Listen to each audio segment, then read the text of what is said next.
Hello and welcome back to the channel. Today, we're talking about one of the least glamorous parts of travel, bed bugs. It's one of those things that no one really wants to think about, but the more you travel, the more likely it is that you're going to eventually encounter these little hitchhikers. They're more commonly found at budget accommodations or high turnover spots like hostels, but can absolutely be present in five-star hotels as well. But don't worry, we've got tips to help you avoid them and spot them so this doesn't happen to you. And if the worst happens, we're going to help you make a plan to handle them like a pro so you'll know what to do. Let's dive in. Welcome to World Wanderers. We're Alicia and Will. Come wander the world with us. So why do bed bugs even matter to travelers? Well, unlike lice or fleas, bed bugs don't live on your body. They live where you sleep, hiding in mattresses, headboards, luggage, and they come out at night to feed. And they can show up anywhere from the cheapest hostel out there to the fanciest five-star resorts. But places with high turnover of guests, like budget hotels, hostels, and shared accommodations, are more likely to have infestations, just because so many people come and go every day. And the more you travel, especially internationally or frequently, the more your odds go up. Prevention starts before you even unpack. Here's how to avoid bringing bed bugs into your luggage or your home. Use hard shell luggage instead of fabric when you can. Yeah, bed bugs love soft surfaces, so hard shell luggage isn't going to pick up the bed bugs nearly as easy by just brushing against something as a soft shell luggage would. We recommend packing your clothes in zippered plastic bags or packing cubes as well. This creates one more barrier from the bed bugs.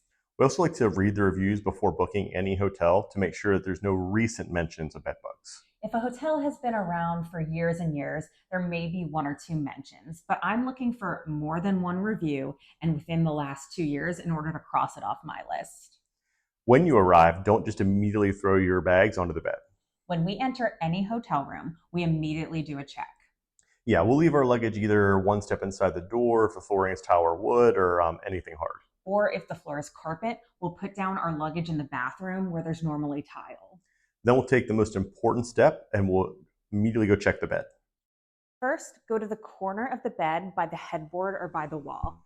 Get rid of the pillows, and then you're going to pull back the bed sheets, including the mattress protector if there is one. Check along the seams and along the edges of the mattress protector. You're looking for small reddish brown bugs or little black dots, which may be their droppings. Check the mattress tags and part of the mattress that meets the headboard and the wall. Bed bugs love hiding in small crevices. You could continue checking each corner of the mattress, but I normally just check one or two. Also, inspect the nightstand and even the outlets nearby to make sure you don't see anything moving. If there's soft furniture in the room, like an armchair or a couch, make sure to check this too to see if you see anything suspicious, like rust-colored stains, eggs, or bugs. If so, go back to the front desk and ask for a different room far from this one, ideally on a different floor. Okay, so worst case scenario, you get bed bugs anyways. Maybe you didn't spot them, or maybe they hitched a ride home. Or maybe you've noticed bites on your body. Bed bug bites usually appear as small, red, itchy bumps, often in a cluster or a line on your skin. Yeah, they tend to show up in areas that are exposed while you're sleeping, like your arms, legs, neck, and face. The bites might look similar to mosquito bites, but they often come in groups of 3 or more. They can start itching within a few hours or days, and for some people, the itching can be very intense. Others may have little to no reaction at all. In more severe cases, bites can swell, blister, or become irritated, especially if they've been scratched or you have a sensitivity to them. If you wake up with new bites and suspect bed bugs, it's time to inspect your sleeping area and take action fast. Yeah, we've talked about this and have a plan in place so that we've already agreed upon what we're going to do if this ever happens to us.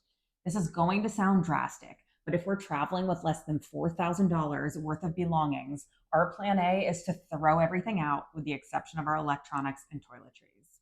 Yeah, we've talked to a lot of people and read so many different accounts of how hard it can be to get rid of the bed bugs that we don't think our belongings, which are replaceable, are worth risking it. If you bring bed bugs home, 3 to 4,000 US dollars is what it could cost you to get rid of them in you or your family's home. Yeah, and that's if they manage to get them all in the first run. We've heard from many people that they'll think the problem is solved, only to have them turn up months later again.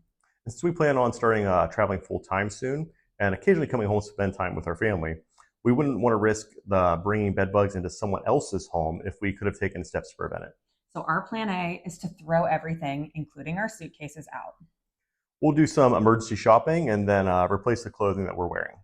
Some travel insurances will cover expenses related to bed bugs, which we'll talk about more at the end of this video.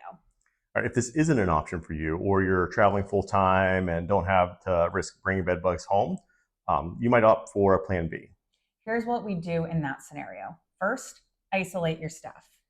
If you're in the hotel you got them from, go speak to the front desk or manager. Yeah, they'll most likely have protocols in place and know what to do.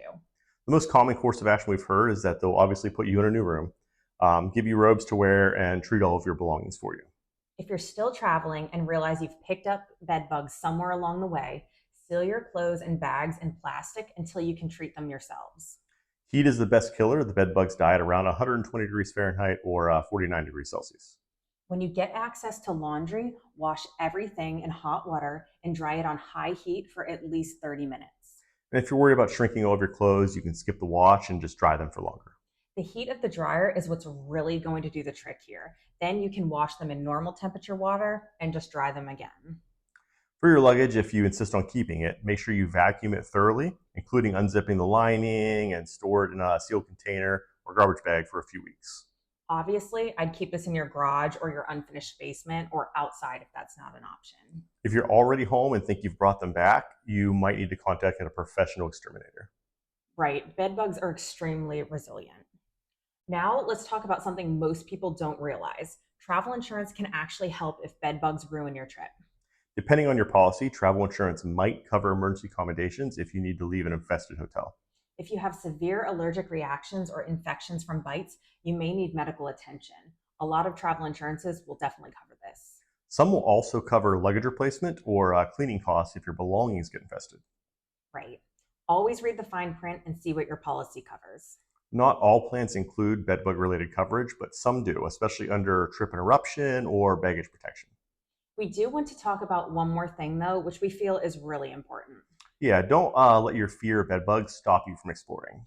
Seriously, I've been to budget hostels, jungle lodges, and luxury resorts in 49 countries so far. And while I've checked for them at every single place, I've personally encountered zero bed bugs. Yeah, I'd say we put this risk in the same category as like a plane crash. Can it happen? Yes, but it's not likely. Right. I mean, would you hear about a plane crash from people when it does? Absolutely. But I'm not going to stop taking flights just because I'm worried it could happen to me. This is kind of how we feel about bed bugs. We're going to control what we can, be informed and cautious, and have a plan in case one day it does happen to us. So there you go. Everything you need to know about bed bugs and travel. If you found this helpful, give it a like and share it with your travel companions so they can make a plan. Thanks so much for watching, and don't forget to subscribe for more travel tips, destination guides, and hacks. And hey, if you have a bedbug story, drop it in the comments. Let's help each other travel smarter. Thanks for watching, and don't forget, don't let the bed bugs bite. Safe travels.